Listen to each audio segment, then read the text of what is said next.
Привет, доброе утро. Меня зовут अंकित. И как вас зовут?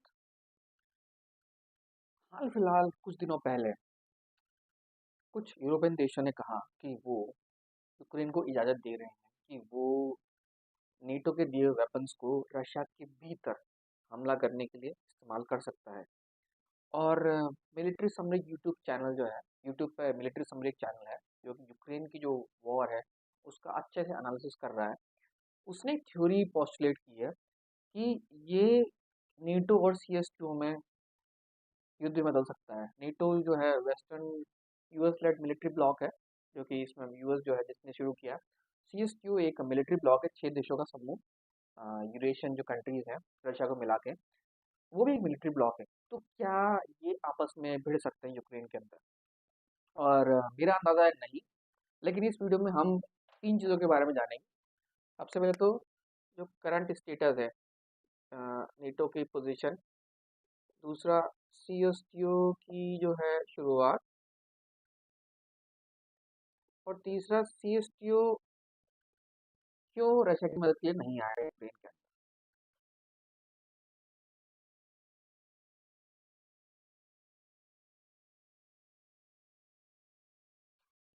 तो चलते हैं, पता करते हैं कि पहले अभी जो है नीटो की पोजीशन क्या है इस लड़ाई को लेकर, और सीएसटी की नौबत क्यों आ रही है।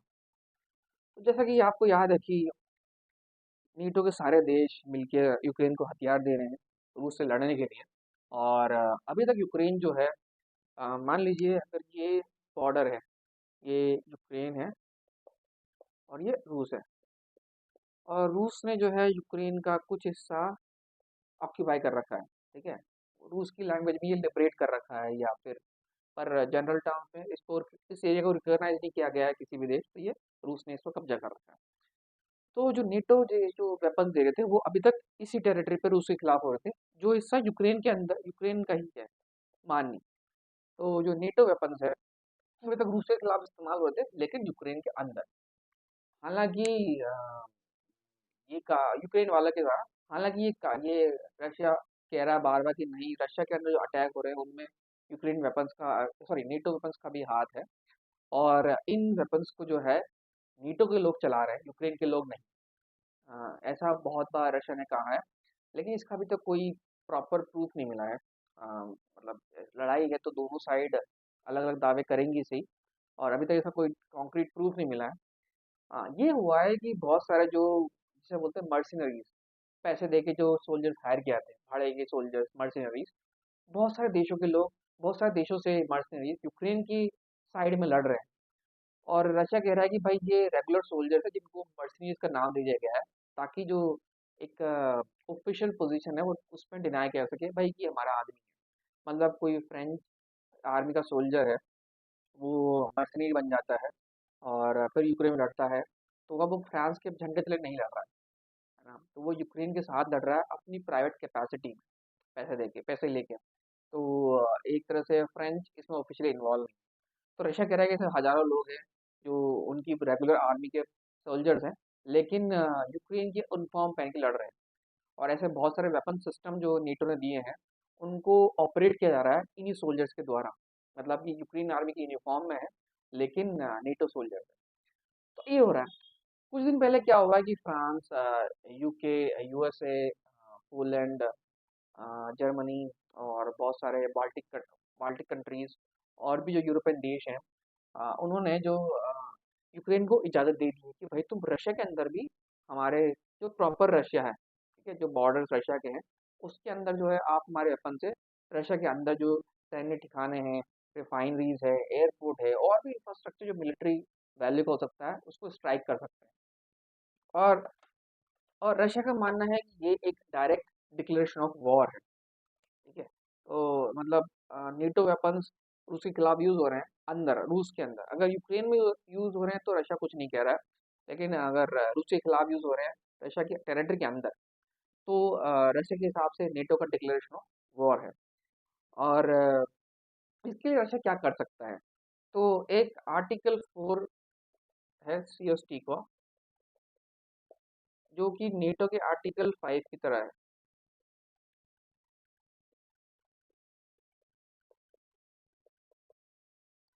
देखो आर्टिकल 4 सीएसटीओ क्या बोलता है कि अगर किसी भी एक देश पे बाहर की कोई ताकत अटैक करेगी तो सारे देशों को मिलकर उसको मिलिट्री, लॉजिस्टिक्स या और भी सहायता हो सकती है, वो देनी पड़ेगी क्योंकि वो हमला सारे देशों पे हमला समझा जाएगा। और नेटो का आर्टिकल 5 भी यही है कि भाई अगर एक देश पे अटैक होता है तो सारे देशों पे अटैक माना जाएगा और सारे देश मिलिट्री मिलिट्री सहायता उसको देंगे एक तरह से। तो वो आर्टिकल 4 रशिया आर्टिकल 4 ट्रिगर करना चाहता है या करना चाहेगा कि भाई देखो मेरे पे नेटो जो ब्लॉक है जो अटैक कर रहा है अब रूस के अंदर। और ये डिक्लेरेशन ऑफ वॉर है एक तरह से। ऑफिशियली नेटो डिक्लेयर नहीं कर रहा है वॉर अगेन, क्योंकि यहाँ पे यूक्रेन की तरह से यूक्रेन की के थ्रू रशिया पे हमला हो रहा है। और जैसा कि रशिया बोलता है कि ये यूक्रेन के सोल्जर नहीं है, ये नेटो सोल्जर्स है। यूक्रेन की यूनिफॉर्म पहन के हम पे हमला कर रहे हैं और नेटो ही इंटेलिजेंस प्रोवाइड कर रहा है, सैटेलाइट डेटा दे रहा है, उसको सब पता है। तो एक तरह से नेटो जो है रशिया पे ऑफिशियली अनऑफिशियली वॉर डिक्लेयर कर रहा है। तो ये कि रशिया कोशिश कर रहा है डिक्लेयर करने की। लेकिन मुझे नहीं लगता कि सीएसटीओ कंट्रीज जो भी हैं वो रशिया की मदद के लिए आएंगे और जो है रशिया को सपोर्ट करें। और उसके पीछे रीजंस हैं कुछ, तो हम उस पर डिस्कस करते हैं अभी क्या रीजंस हो सकते हैं और ऐसा क्यों नहीं है। तो मेरे ख्याल से आर्टिकल 4 आपको समझ में आ गया होगा सीएसटीयू का। और अब हम बात करते हैं सीएसटीयू शुरू कैसे हुआ। ठीक है, जो सीएसटीयू ऑर्गेनाइजेशन है, तो सीएसटीयू जो है वो है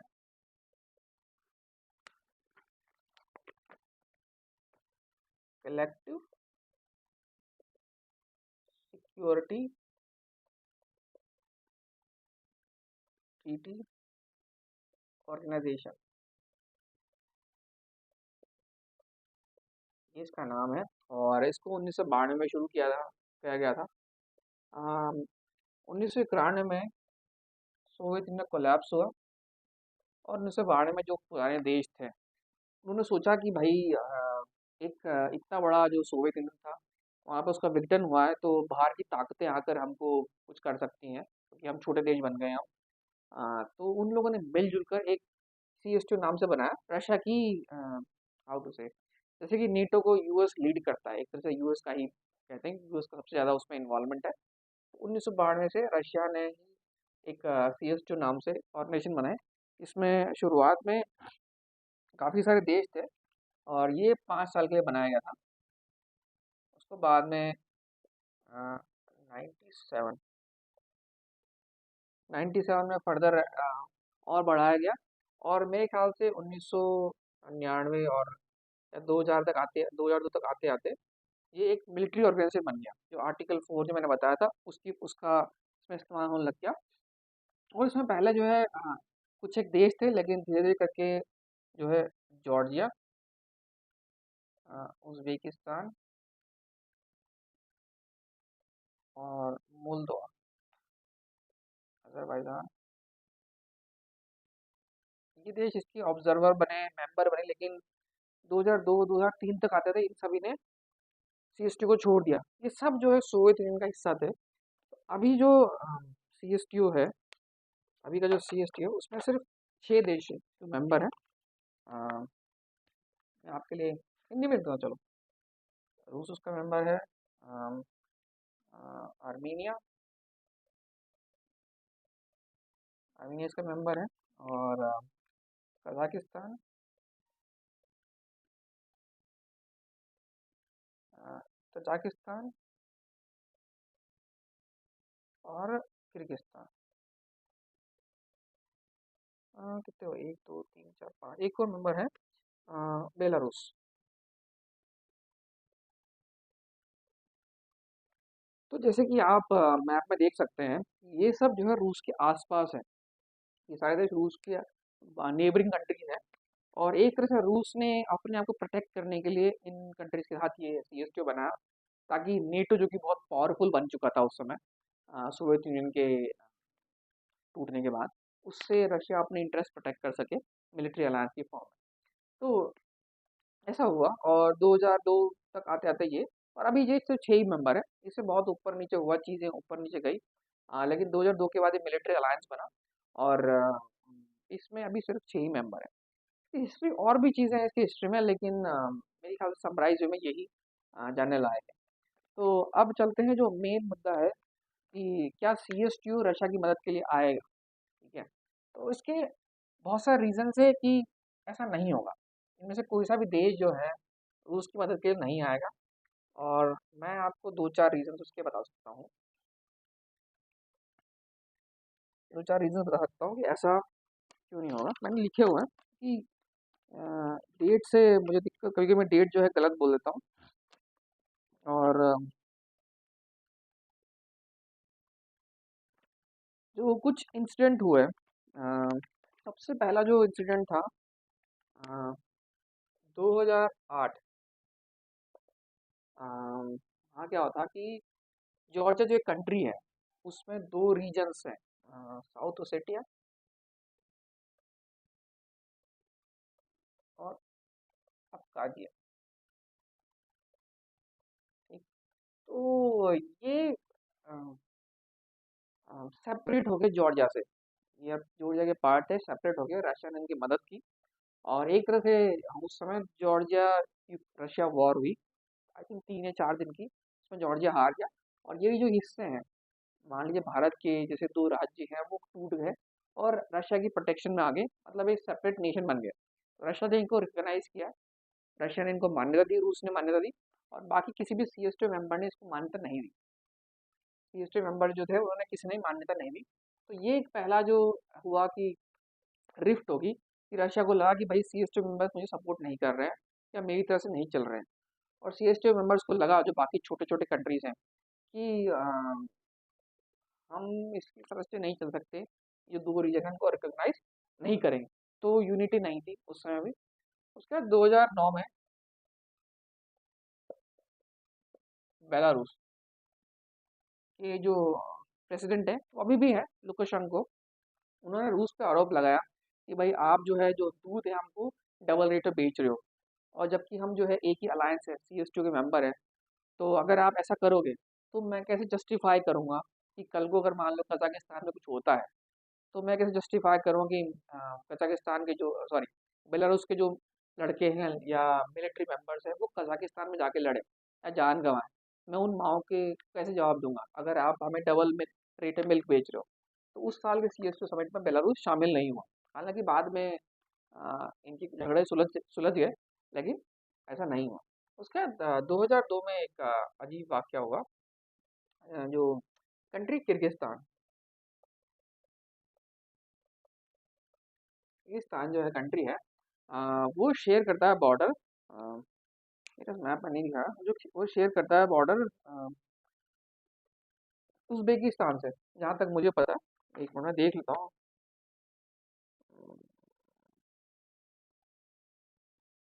इसमें मेरे को देखना चाहिए क्योंकि मैं गड़बड़ ना कर दूँ। हाँ, तो वहाँ पे हुआ क्या कि जो बॉर्डर एरिया उज़्बेकिस्तान के साथ, ठीक है, तो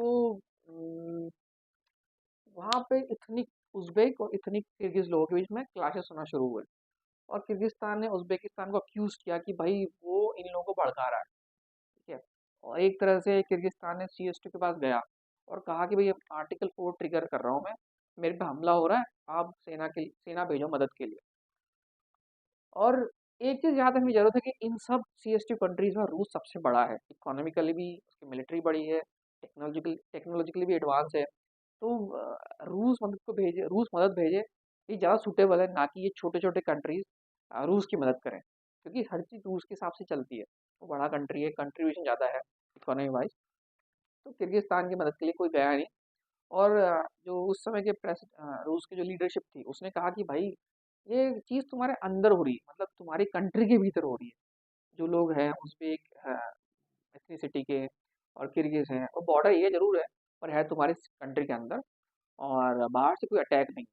तो आर्टिकल 4 तब काम आएगा जब वो बाहर से कोई अटैक करे, तब वो काम में आएगा। और ये बाहर से अटैक नहीं है तो हम सेना नहीं भेज सकते। इसके बाद 2014 से पहले, 2014 से पहले हुआ क्राइमिया।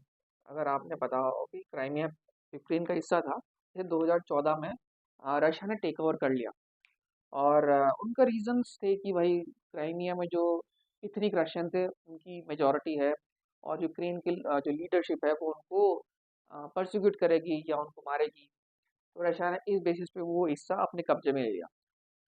अब जो बाकी कंट्रीज हैं CSTO ग्रुप के हैं, कजाकिस्तान, किर्गिस्तान, तजाकिस्तान हो गया, या और कंट्रीज, उनको ये डर लगता है कि भाई कुछ रीजन्स हैं जो उनके कुछ एरियाज हैं, वहाँ पर भी एथनिक रशियंस की संख्या ज़्यादा है, मतलब मेजॉरिटी में कुछ एरियाज में, नॉट होल कंट्री, कुछ एरियाज में।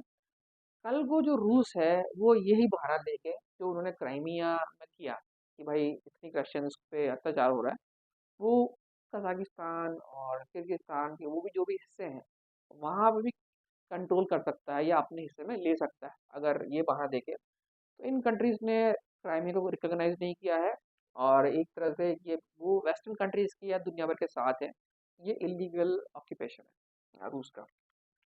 इसके अलावा जो और जो इम्पोर्टेंट इवेंट था 2022, Armenia Azerbaijan war.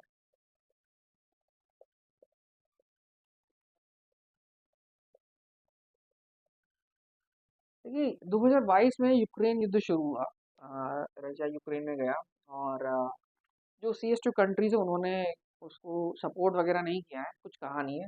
Official position उनकी न्यूट्रल है।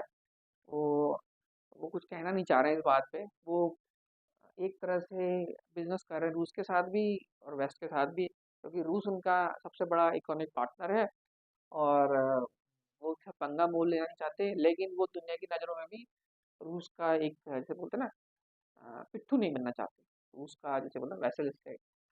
तो अक्टूबर के आसपास अजरबैजान और आर्मेनिया के बीच जो है जंग छिड़ी, मतलब ये डिस्प्यूटेड टेरिटरी थी। नाक्चिवन, जिसको नाक्चिवन नहीं, मेरे ख्याल से नगोर्नो कराबाख डिस्प्यूट टेरिटरी थी। तो अजरबैजान ने आर्मेनिया पर हमला बोल दिया, अ, या आर्मेनिया ने अजरबैजान को प्रोवोक किया, ये डिपेंड करता है आप किस साइड से बोल रहे हो, लेकिन उनके बीच में कॉन्फ्लिक्ट शुरू हुआ। तो आर्मेनिया ने अब फिर से अपील की रूस, जो या रूस और बाकी CSTO कंट्रीज से, कि भाई आप जो है मदद भेजो हमारे लिए, हम पे हमला हुआ है, आर्टिकल 4 की ज़रूरत है। और उनकी बात जो है सुनी नहीं गई। रशिया ने ज़रूर पीस कीपिंग फोर्स भेजी, लेकिन एक तरह से मिलिट्री मदद नहीं की। वो यूँ हो गई कि भाई झगड़ा जो हो रहा है इनके बीच, तो बीच में एक पीस लाइन बन गई इस तरह से। लेकिन डायरेक्ट मिलिट्री मदद नहीं की गई, और ये कहा गया कि भाई जो डिस्प्यूटेड टेरिटरी है आर्मीनिया अजरबैजान के बीच, उसको सारी दुनिया अजरबैजान का हिस्सा मानती है ऑफिशियली। आर्मीनिया ने उसको कब्जा किया हुआ है, तो हम मदद नहीं भेज सकते। जहाँ तक मुझे समझ आया, हो सकता है कि मैं गलत पढ़ रहा हूँ इस सिचुएशन को। तो आर्मीनिया ने भाई कहा कि आर्मीनिया में जो रशिया का विरोध होना शुरू हो गया कि भाई जब हम CSTO का मेंबर हैं, अगर जरूरत पड़ने पर वो काम ही नहीं आ रहा है, तो मतलब क्या है? तो मतलब क्या है कि जब आप हमारे काम में ही नहीं हो। तो ऐसे करते करते आर्मीनिया जो है CSTO मेंबरशिप से दूर चला गया। और जहाँ तक मुझे पता है 2024 में जो इन्फॉर्मेशन मिली है कि आर्मेनिया CSTO से अलग हो जाएगा, तो छोड़ देगा। बाकी देश जो है वो CSTO मेंबर बने रहेंगे, और कोई नुकसान नहीं है उसका। और लेकिन जो CSTO है वो अ, उम, रूस की मदद के लिए नहीं आ सकता, जैसे कि मैंने कहा। पहले तो ये रीज़न्स है, क्योंकि इस वजह से कि ये जो कंट्रीज़ हैं रूस पे भरोसा नहीं करते हैं, और ये कंट्रीज़ छोटे हैं, आर्मी छोटी है इनकी, और इतनी कैपेबल नहीं है कि ये रूस को मदद दें। और तीसरा ये कि ये नहीं चाहते कि रूस का साथी बनता हुआ दिखे, स्पेशली वेस्टर्न कंट्रीज़ के सामने, क्योंकि इनको सबसे ट्रेड करना है, और ये चाहते हैं कि इनका जो फॉरेन पॉलिसी वो भी इंडिपेंडेंट रहे, सबके साथ रहे। तो डायरेक्ट सपोर्ट नहीं करना चाहते।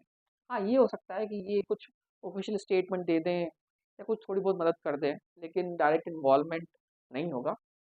और तो ये जो जो क्वेश्चन था, नेटो वर्सेस CSTO यूक्रेन में, ऐसा नहीं होगा, क्योंकि नेटो डायरेक्टली इन्वॉल्व नहीं है, और CSTO इन्वॉल्व नहीं होना चाहेगा। जो एक दो मिलिट्री ब्लॉक हैं, ऐसा जो लड़ाई की अपेक्षा हो रही कि हो सकता है, वो नहीं होगी। तो अच्छा रहेगा, लड़ाई ना फैले। मैं तो चाहता हूँ सारी दुनिया में शांति रहे, और कोई भी लड़ाई अच्छी नहीं होती। तो बस इतना सा है इस वीडियो में। मेरे हिसाब से आपको समझ आ गया होगा। और CSTO के बारे में हम कुछ और अगली वीडियो में बात करेंगे कि CSTO है क्या, आखिर फंक्शन कैसे करता है। और जैसा कि मैंने अभी बताया कि वो डोरमेंट टाइप हो गया है, कुछ खास यूज़ नहीं हो रहा है उसका। तो वीडियो देखने के लिए बहुत बहुत धन्यवाद। और अगर आपको रूस से रिलेटेड और भी कोई कंटेंट देखना हो तो मेरे चैनल पर सब्सक्राइब कर सकते हैं और कमेंट बॉक्स में लिख सकते हैं कि आपको और क्या जानना है रूस के बारे में। और ये कंटेंट हिंदी में है और मैं रूस में भी कोई कंटेंट फ्यूचर में बनाता रहूँगा। तो तब तक के लिए पक्का।